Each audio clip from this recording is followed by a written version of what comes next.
Hey guys, this is Eric and welcome to my channel.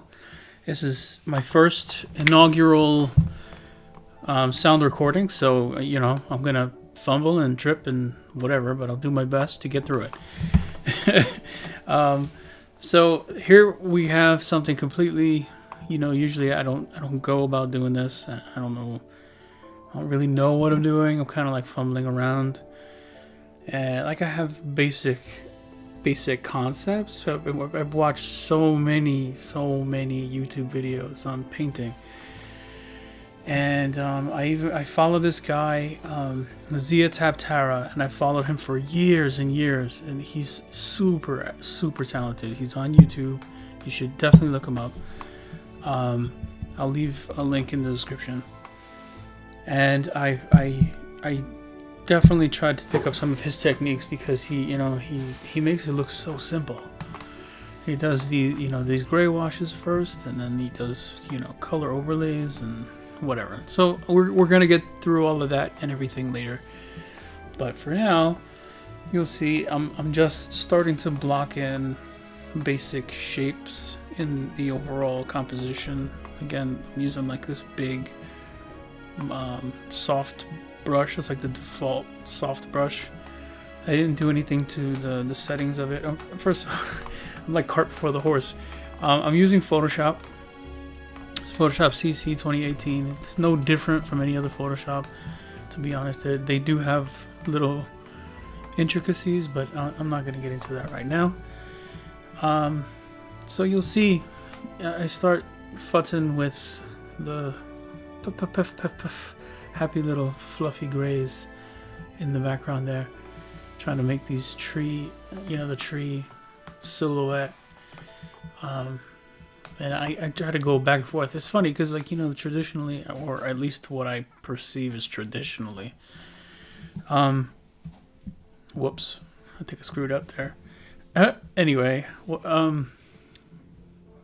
there's different painting techniques. People do go about painting in different ways, and I don't really know what the right way is, so I'm just doing it any old way.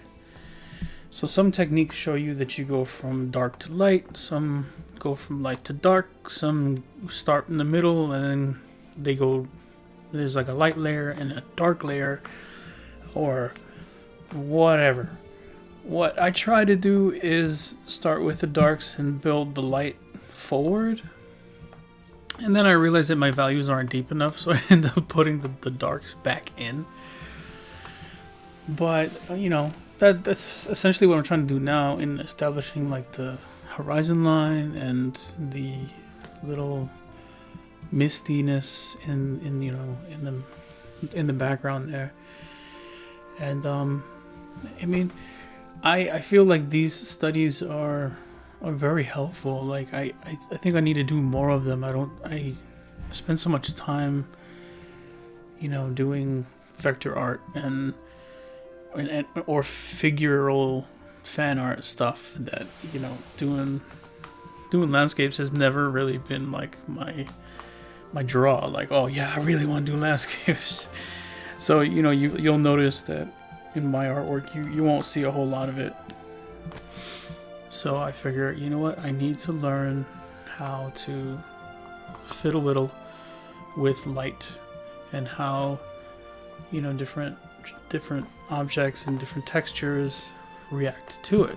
So this is the first few, I don't know, maybe I did one before this, or it might have been a background for a ray painting I did. I'm kind of scatterbrained, so bear with me, okay? You're going on a roller coaster right now by listening to me.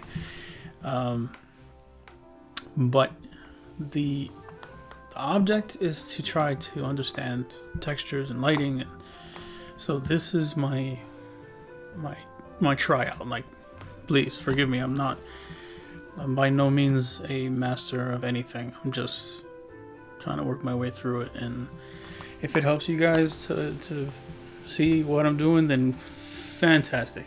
I'm all about trying to help and support my fellow artists, because that's what I feel like the world is about, man. Like, we gotta support each other. We all need help. We all want to grind. We all want to have some fun with it and share, and And that's what I think makes the world go round. It makes the world a better place. It makes all of this more fun, more rewarding, or whatever. I don't know. I'm being a sap. Anyway, so I started all this right now that you see on the screen on one layer, and this is really against my inner perfectionist, because like I'm usually like, oh, that midground needs to be on its own layer, and then the background needs to be on its own layer, and then the foreground needs to be on its own layer.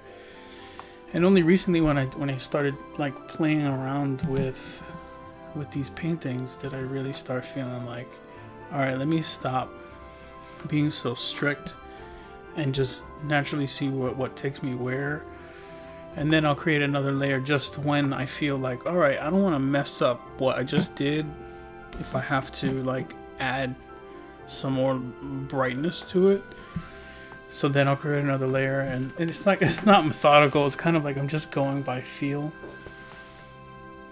which is both good and bad, because I guess in a way it's like, you should have some structure, but I mean, the structure comes as it comes, I guess. So, I mean, I only worked on this piece for maybe an hour, and I still have a lot more to go, because there's a lot of details you can see in the thumbnail. But I definitely recommend you guys to try stuff like this. I mean, it doesn't have to be something as complex or detailed as this photo, but like, you could, I mean, I would suggest you try to do it, because it's fun. Oh, sorry about that. I don't know. I mean, I really, if you guys have any questions, or if you need any help with anything, just hit me up with a comment below, and I'll try to help you, right? And otherwise, I mean, shit, you know what? I think I just recorded the wrong thing. Anyway, it's all good. I'll catch you guys.